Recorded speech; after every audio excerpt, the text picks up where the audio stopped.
So this is using AI as a development tool for enhancing development team capabilities. These slides are available at bit.ly/med23AI tools. It has some additional resources at the end of the presentation for things we're going to talk about, links to tools. I'm going to mention further reading, which I need to add a new New Yorker article to that list. And as well as you're going to see artwork in this presentation.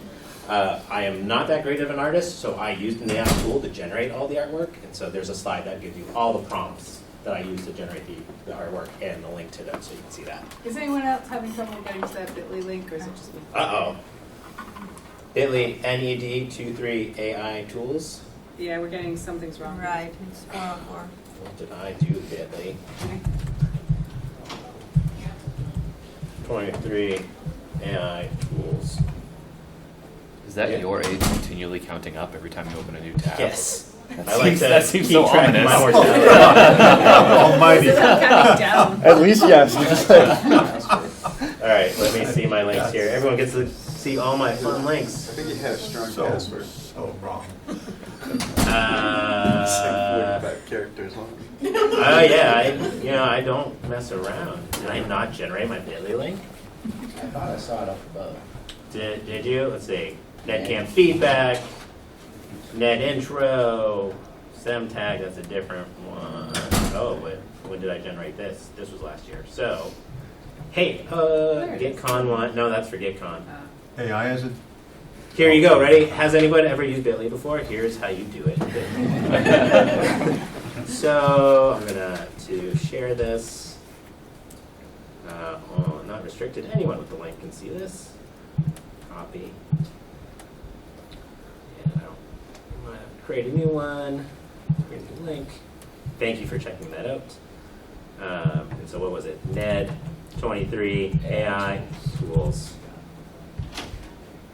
Great. Okay, so that bit.ly link should now work. Please verify my work because I Yeah. misspelled it. It works. See, I had it there. All right. Thank you for that. So, follow along. It'll be the same slide deck I'm using here. As you saw, I just shared it. So, a little bit about myself. If you don't know me, my name is Mike Miles. I am the Director of Web Development at MIT Sloan. My team and I are responsible for the public-facing web properties of the school, mainly the school's website, which is built on Drupal 9, so close to Drupal 10 right now. And we manage some WordPress sites as well. I've been working in Drupal since, 2011 or something like that. So if you want to know more about me, my website is mike-miles.com, and all over the internet at MikeMiles86. Mainly LinkedIn is like my almost only social network I'm on, though, so I'm boring. So what we're going to talk about today is I'm going to cover a little bit about generative AI, because that's the subset of AI we're going to talk about. Talk about AI in general for programming and where it has its benefits. Talk about the different roles AI can play on your development team, be that a rubber duck, a reviewer, a documenter, or a time saver, which isn't really a role, but I can help you with that. I'll dive a little bit into specifics of AI and Drupal and some of the initiatives that are going on around that. And then an important slide about some considerations and cautions when using AI for your development processes. So generative AI. When you hear everyone talking about AI, this is what they're talking about nowadays. I think everybody here probably has heard of ChatGPT by OpenAI. That's the one that's been the big emerging exploding of this subset in the last year and a half. So what generative AI does is it's focused on creating human-like content. So it's kind of imitating what we do. It does this by consuming large amounts of data, so terabytes and terabytes of data. That's actually where the real cost of building out these LLMs, large language models, comes from, is the amount of processing power and data it takes to make them actually accurate and work well. OpenAI's ChatGPT, it's now up to, the Turbo 4 one, has consumed all of the internet up to April of 2023, and it uses that for figuring out how to produce output, which that has its gray areas because people aren't that nice on the internet when we put out a lot of stuff that we think is right. But I think for coding purposes, that's a little less murky. So what generative AI does is it uses complex patterns it builds these algorithms that uses complex patterns to predict output. I like to think of it as a word calculator. So it takes what are called tokens. I'm not going to dive deep into what it does, but it recognizes the words you've given it, which are called a prompt, and it calculates some mathematical values of those to then predict from that formula what's the best output, what matches that. So its version of 2 + 2 = 4. If you give it 2 + 2 in words, it's going to determine the best answer is 4. Now, where this comes in for programming and development, especially for development teams, is that code is full of patterns, right? Every language we use has a structure to it, it has a format to it, it has rule sets for it. If you're working compiled languages, it has a compiler that works a certain way. And it's perfect for these AI models, these large language models, because that's what these AI tools are looking for. They're looking for patterns that they can understand. And since our code is full of patterns, it's very easy for it to parse it and understand when code is optimized or the best output for a coding question. It's a lot easier than understanding what a human means when they ask a human question. This means if you're able to leverage generative AI in your development efforts, it can reduce time-consuming dev tasks, things that will take you many days to figure out, where you could ask these tools for help and reduce that, these being like low-level issues that are not very high detail that you need to think about, but things that you don't know, like setting up structure or asking. I was having a conversation before this outside with you need to come up with a regular expression. And regular expressions are difficult, but you could use an AI tool to be like, hey, help me figure out the regular expression for this. And it knows all about regular expressions. So this frees up your development time for high-level problem solving, because what the generative AI tools are not good at, and I think what our clients and our stakeholders aren't good at, is understanding exactly what is needed to be done, right? If you work with clients or stakeholders, they're going to tell you what they want, but you know that's not what they mean. The AI tool is only going to know what you tell it you want. So there's still this place for developers where you're going to get asked to complete a task, and you're like, what's the real goal here? What are you really trying to do? Whereas the generative AI tools, yes, they can produce any type of code you want, but it's not really going to solve the person's problem. And they're not going to be able to understand currently what the actual value is you're trying to achieve. So by leveraging these generative AI tools, I'm going to talk about a bunch of examples of them. You're going to be able to spend more of your time thinking through that high-level thinking of what is actually needed to deliver value for my project, and then use these tools to help you generate or optimize your code, come up with solutions to solve that problem, and then play with it. And there's a huge emerging market for developer-specific AI tools. One thing I like about this presentation, this is only really my second time giving it at a conference, but it's my third time kind of playing around with it. And every time I have to go rebuild it because the marketplace has changed. There's new contenders, there's new tools available. So it's a very emerging market right now, which is a very exciting time for us. So people always worry about, well, AI is going to take away my job. For development teams, I don't think that's the case currently. I think more AI can be and should be a teammate, or pretty soon be a teammate for you. So some of these pictures are kind of creepy when you stare at them. So much hand holding. Yeah, yes, I know, right? We love our robot teammate. My favorite part is that the robot appears to have a human hand. Yeah, I mean, you get some strange output. Like, this is not my first iteration of this picture, too. Right? Did you use Midjourney? I use a website called Night Cafe Studio, which they plug into like Midjourney and a lot of these other art or image generation prompts. I have a link to that as well. Nightcap Art Studio? Night Cafe Art Studio, I think it's called. It's a very long name, but you can get free, like you just go there every day and you get free credits, and then you use the credits. You can buy credits, but I just go every day and collect my 5 free credits and wait till I have 900 of them, and then I can start generating a whole bunch of images for free. So AI as a development team member, it's going to be your most knowledgeable yet least informed team member. Most knowledgeable because, as I said, right, these large language models consume a lot of data. They know everything about your code, not your code, but about the languages you're using and the structures they should follow and how to best use them. But they know nothing about your project, nothing about your goals. So you're not going to tell it, hey, marketing needs us to improve this card display on our website. It's going to be like, I don't understand that. But if you're like, hey, I need to figure out in PHP how to embed an MP3 file or pull an MP3 file, it's going to be like, oh, I can give you examples for that. So it's knowledgeable, but it's not very well informed with what you're trying to do.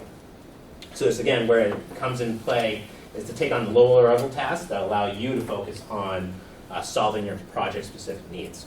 So it can be the case where you need to solve something in JavaScript and you're a PHP developer, you can ask like, hey, in JavaScript, how would I do this? Or in some of them, you can even, if you can come up with a solution in the language you're familiar with, say PHP, you could give that to one of these tools, be like, how would you write this in JavaScript? And it can translate it for you, which is really cool.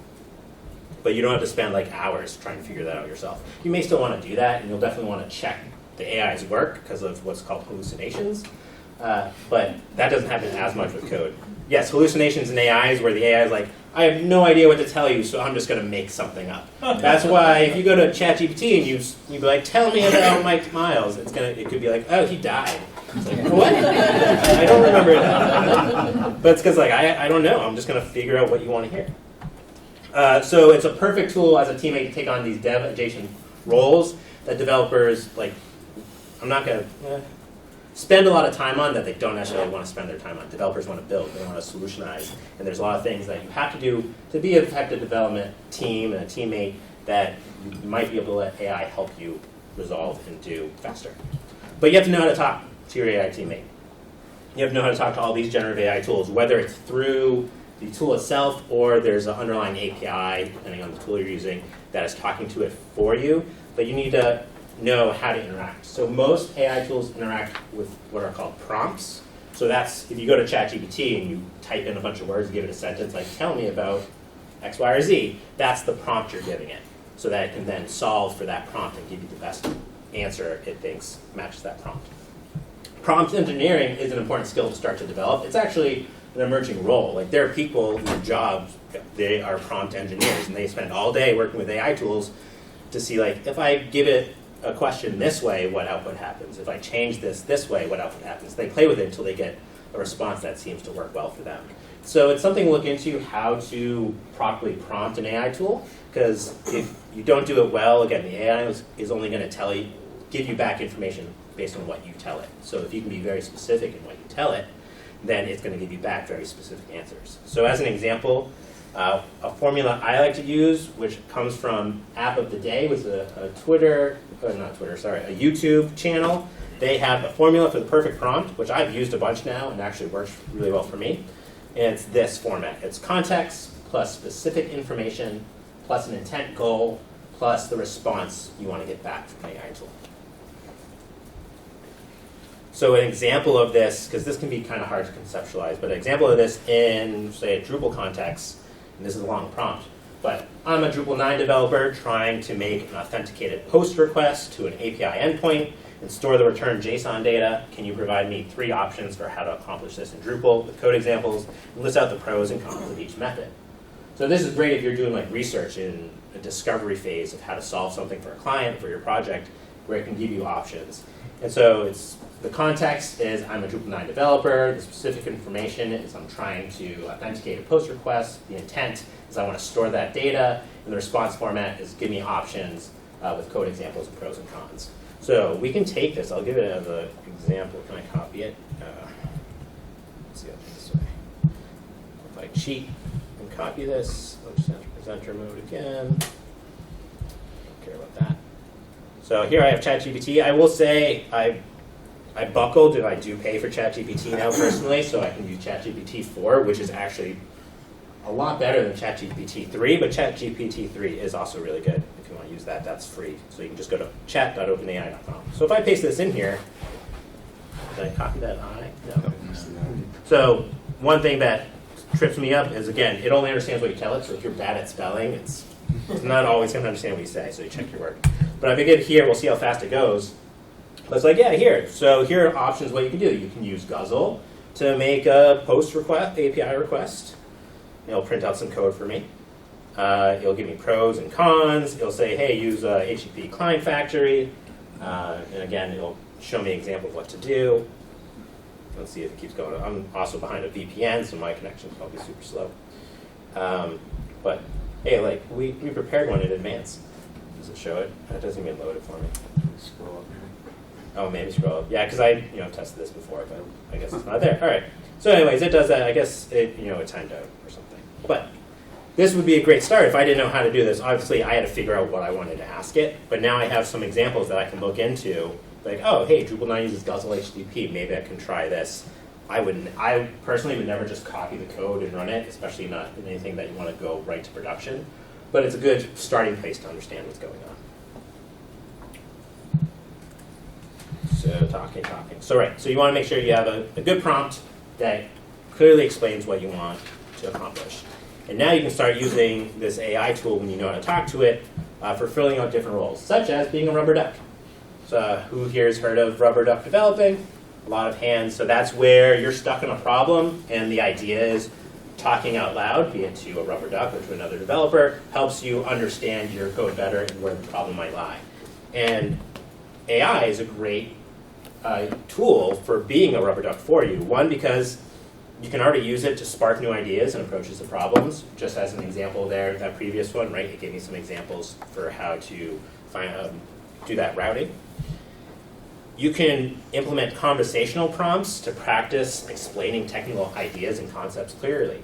Because you have to be able to know how to talk through your prompts to the AI tool, you have to be able to know how to explain your technical issues. So if you're trying to solve a problem, you have to be able to clearly explain it. And that's going to help you with your teammates, with your stakeholders who are not as technical, because if you have lots of practice with explaining technical details to non-technical audiences, then your understanding is going to become clearer, and their understanding is going to be clearer, and the AI tool is going to help you with that. And that also helps you, if you have to explain your code that's having a problem, as you figure out how am I explaining this, you may uncover what the issue is.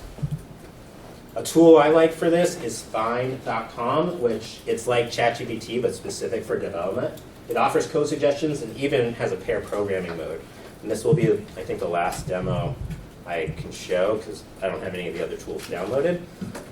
But what's cool is like you can turn on this pair programming mode here, and I have a code example. I was actually working on a patch for something. I was trying to rework someone's patch for the navigator thing. So I put this in here and I can say, hey, help. I don't have to say hey. I am a novice. How are you? I actually, when I usually talk to ChatGPT, and it gives me answers, I always say like, thank you for that response. I appreciate it. It's nice to make sure. It's nice to make sure, right. So when the apocalypse does come from the AI, they're like, hey, I was always polite to you. What if we were Welcome nice our to new the silo? robot And I think depending on how this market goes, especially if kids, well, I wouldn't let my kids use this now, except we use ChatGPT to write stories, which is fun. But I like to teach my kids to be polite, so I always try to be polite with my interactions. Hey, I am a novice Drupal developer. Help me understand this code and how to make it more optimized. Let's try that. And so I can put my code in here, and if I turn on pair programming mode, I believe what it will do is it'll start asking me questions about the code. Let's see if I can, there we go.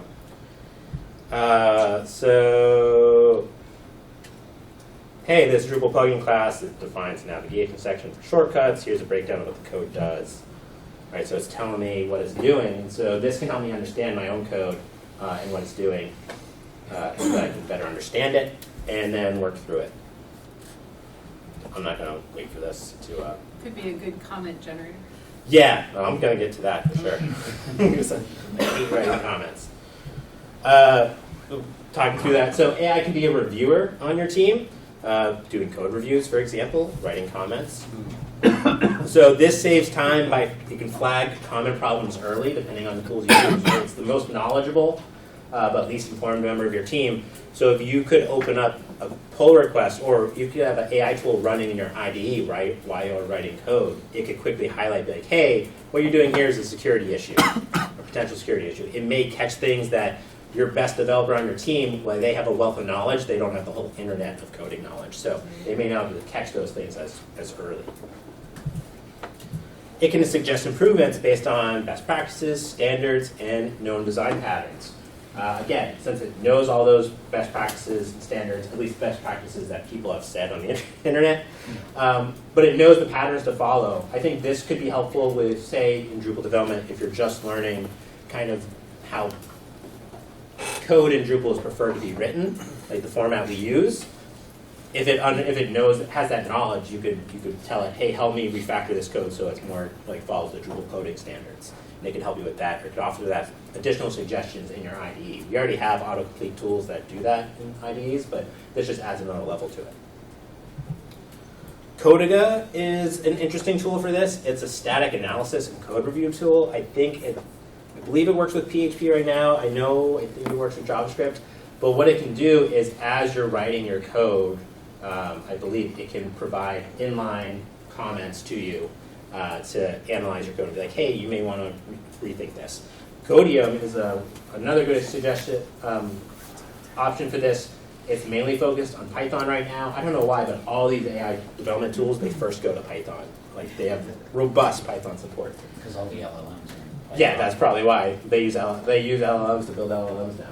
Well, it doesn't have an easier time actually reading Python because of the fact that Python is intentionally written as a very readable language. Yeah, so it's very clear to understand. But what Codium can do in your IDE as a plugin, as you're writing, in this case, Python code, and hopefully in the future more, it'll suggest unit tests as you're writing the test. Now, ideally, you're writing your unit tests first, so you test the functionality you're writing. But it's like, hey, this should really have a test. You're like, oh, hey, that's a good idea. I really should have a test for this.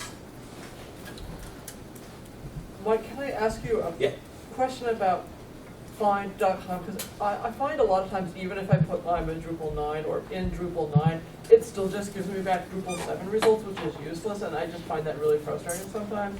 How do you refine that and be like, why is this so out of date? So that's based on the version of the large language model it can use. So for example, you can see, because I have ChatGPT 4 access, I can use ChatGPT 4, which is trained on a more recent version of the internet.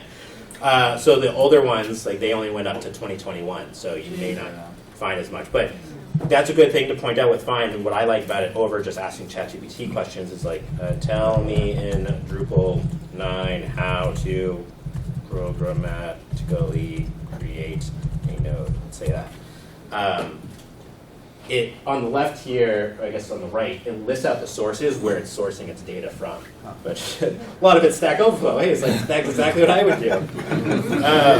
But what I like about this is that ChatGPT, like, you don't know where its answers are coming from. Here, at least you have an understanding, or you can go check out, like it talks about, like the Drupal Stack Exchange or the Drupal.org documentation. So it gives me a place where it has it. So, but to answer your question, it depends on the model that you're using to get your responses and how much data it's been trained on. But how does it know to use 4 instead of 3? You're not signed in. I have no idea. I have no. So maybe you don't have to be signed in. Someone could go to find.com who's never been there and see if it lets you do ChatGPT 4. Isn't that the search icon that you Yeah, right here. Yeah, but he's not signed in, so how So does he like know I it's can not use, like, it's got these. Oh, see, it gives you so many uses. I have 4 uses left before I have to sign in. I So was gonna say, you're probably getting a sample. I'm always for, like, if I can use the tool for free, great.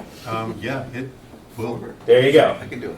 So yeah, so what I like about this is that it gives you the sources that then you can further do your own checking.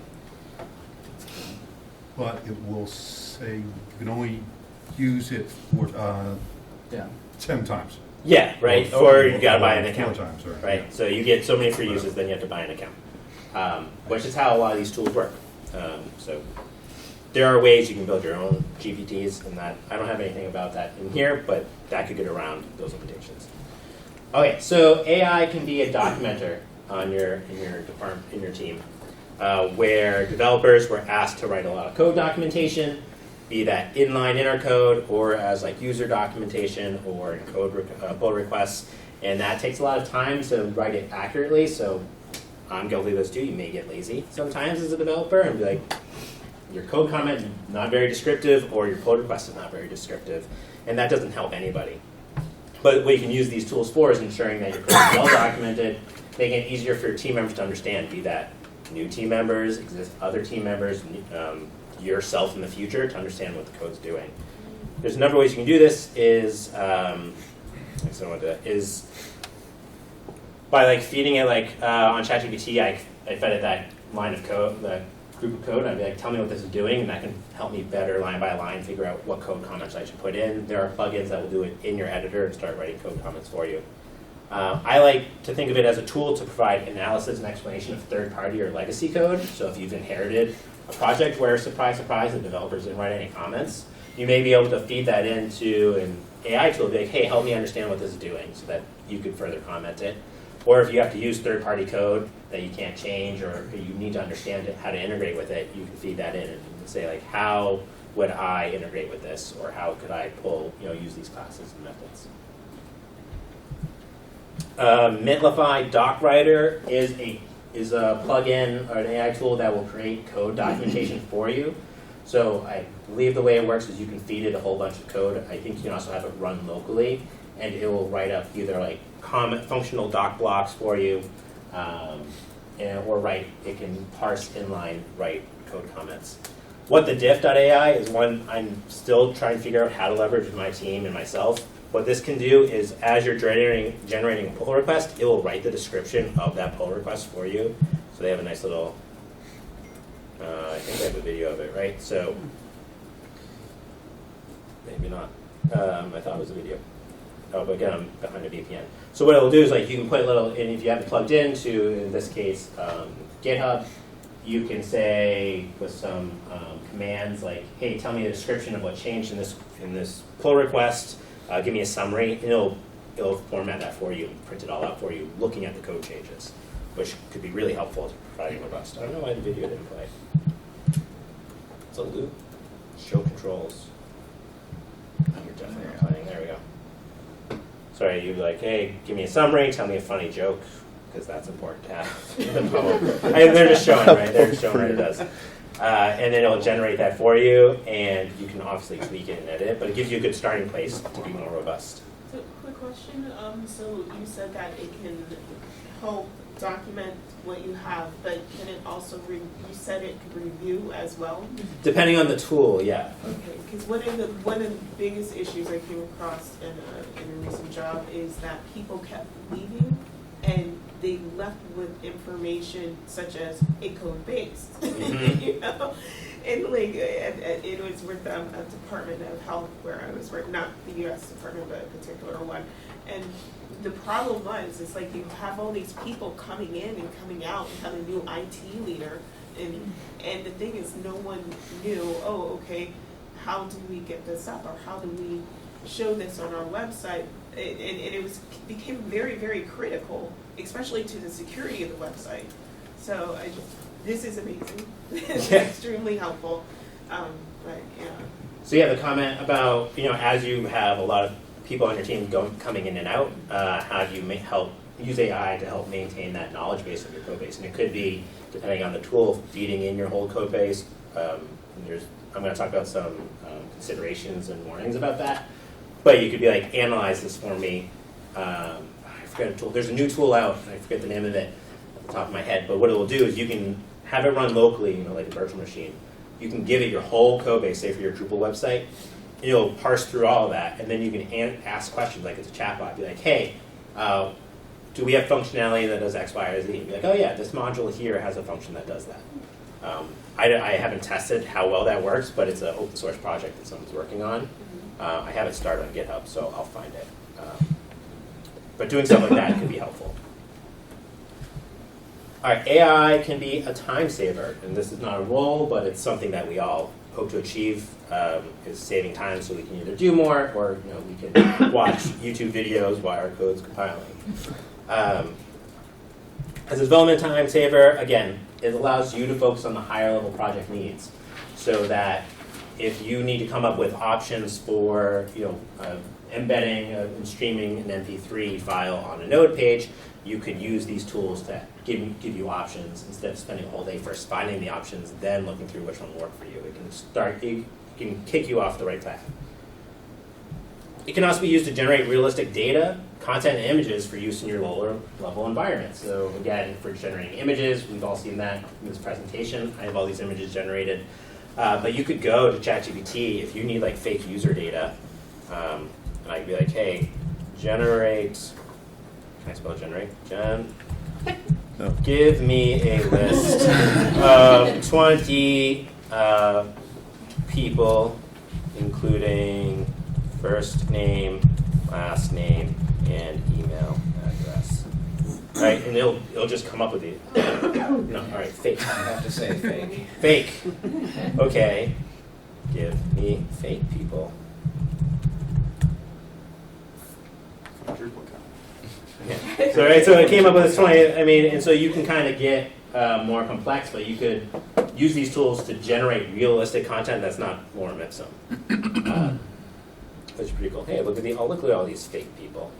And it uses example.com, which is awesome. I don't know how it knows these are fake people, but anyways. So you can do that so that your lower level environments, you're not copying down your production people information depending on what you're storing, but you still have realistic representation of data that you need. You could have blog posts or articles or whatnot. So ChatGPT can be prompted to create tables of fake content. I have to take this out because it doesn't matter to us, but Code WP can be used to scaffold WordPress plugins for you. Bugasaura, and this is more of a time saver thing, not for generating content. But Bugasaura is it tracks and manages bugs and issues. It plugs in with Jira and with GitHub somehow. And so what it will do, instead of you as a developer having to track how your bug ticket's moving through your workflow, it can keep track of, hey, there was a pull request here. I know that means I should do this. Let me make sure it's for the right ticket.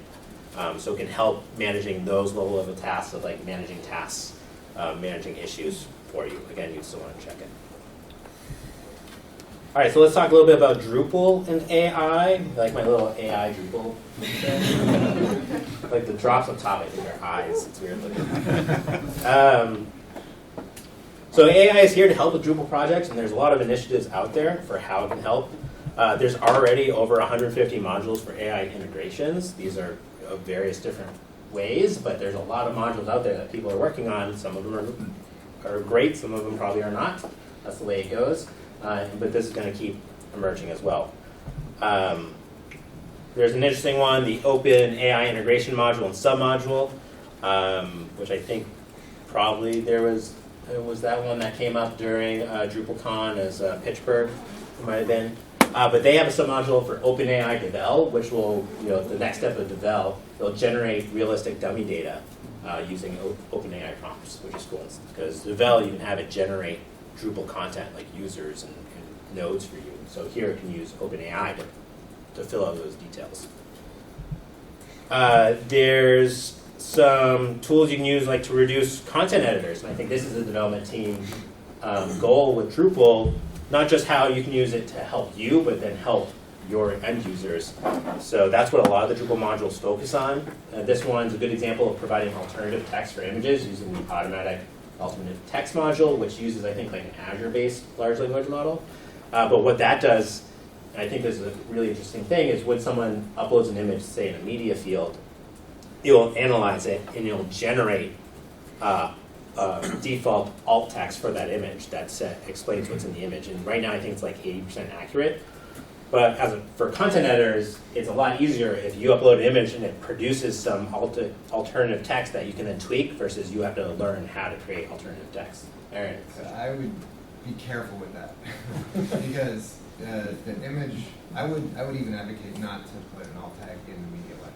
That it should be done on the page so you know the context of Right, it has to be done in context, that's true. And the emotional content of the image, because if it's just literal descriptions of the image, it's not necessarily conveying what needs to be said within the content. That is still a good point. human use case there. That's a good point. So the comment is that when you're actually producing alternative text for an image, it should be within the context of the image and kind of like the emotional response it implements, not just what the image is. Like that it's a bird flying through the sky. Like why are you having that?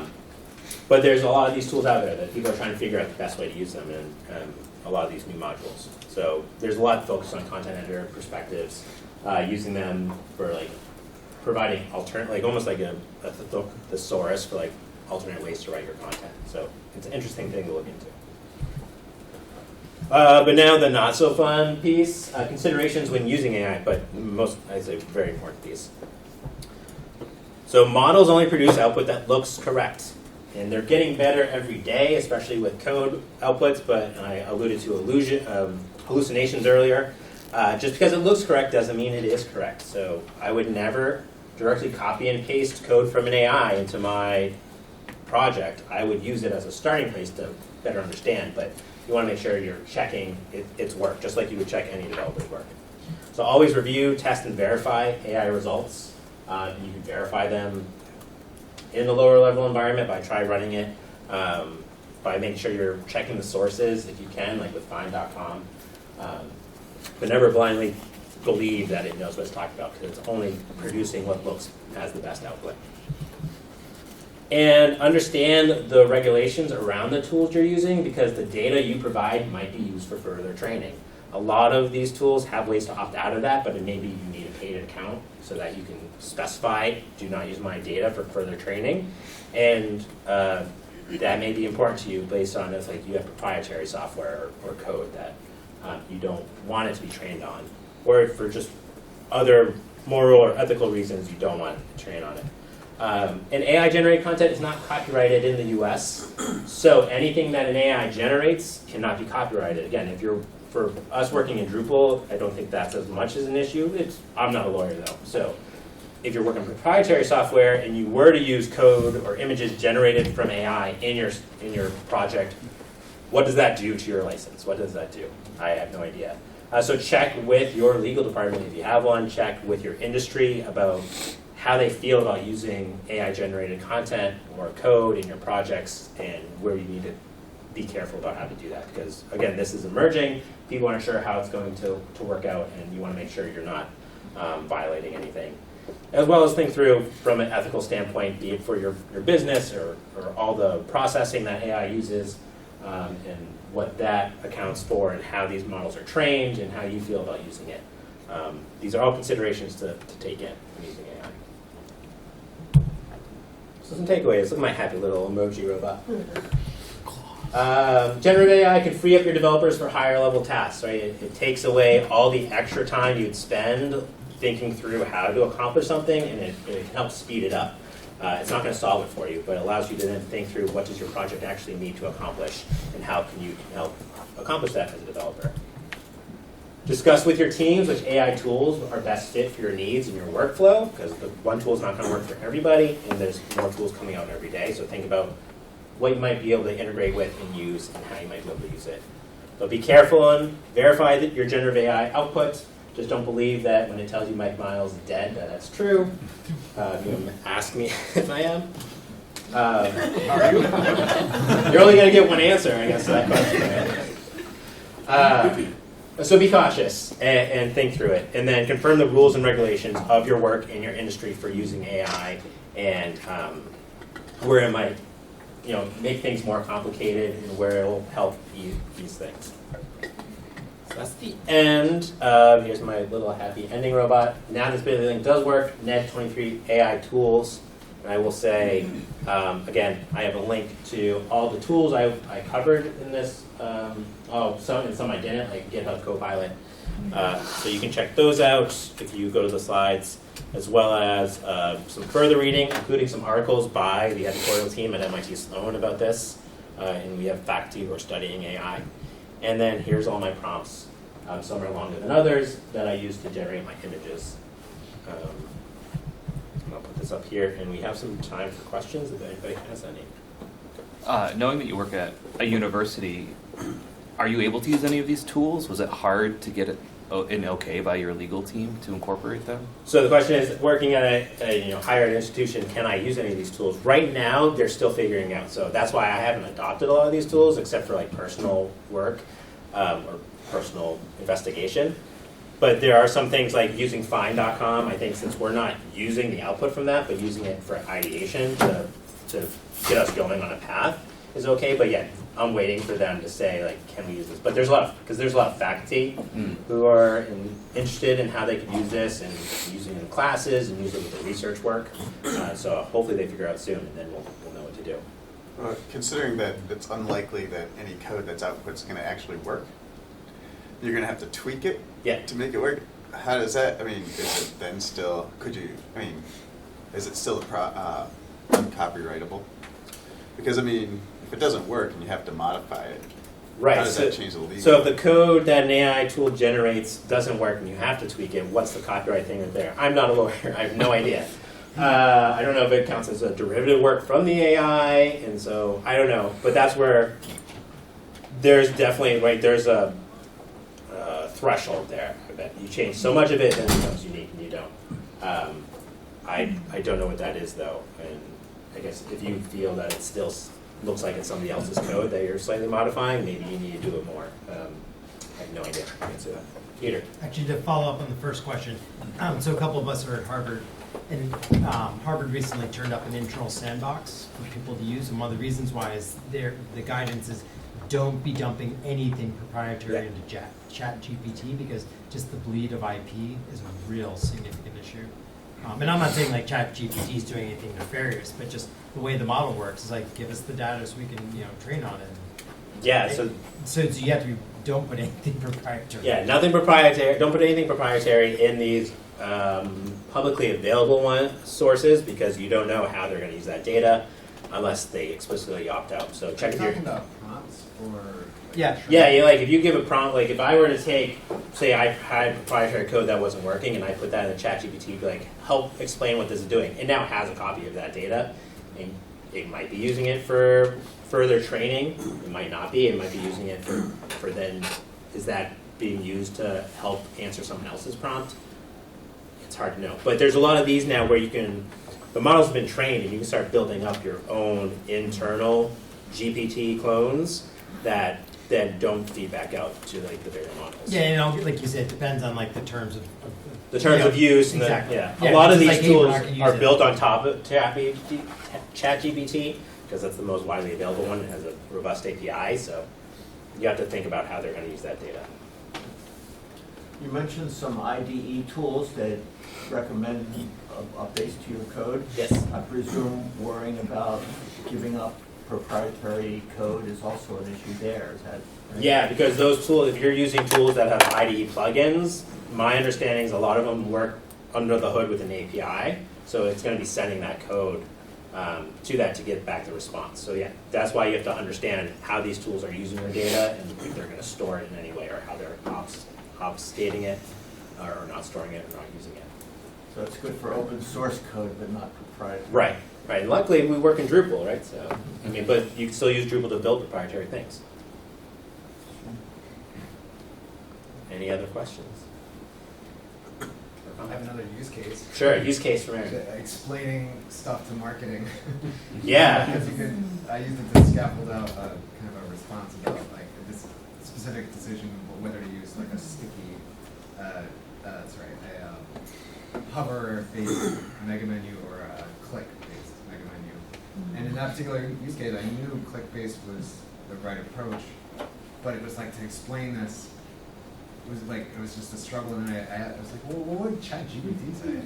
And it wrote up, scaffolded this like whole list of pros and cons. And the interesting thing is, it said, at the end, it really you need to know this requires an expert decision, and but it gives the pros and cons, and these were the pros and cons we explained we used to marketing just to kind of get a quick response out of it. So for the record, a great use of this is being able to explain things to less technical audiences, like to marketers. So if I wanted to explain something about my code to a marketer, I'd be like, explain to me, like I am 5 years old,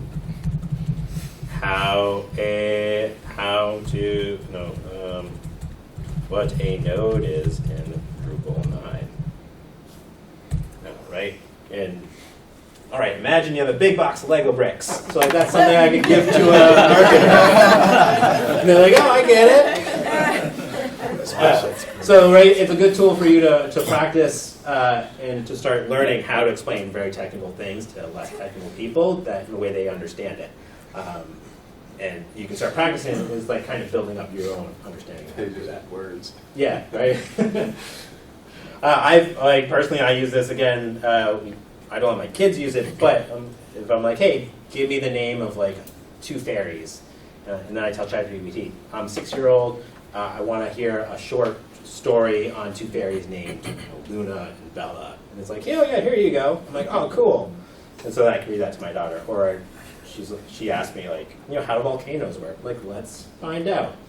I think it gave me pretty accurate, but if you explain to me like I'm 6 how a volcano works, I'm pretty sure ChatGPT is not lying about that.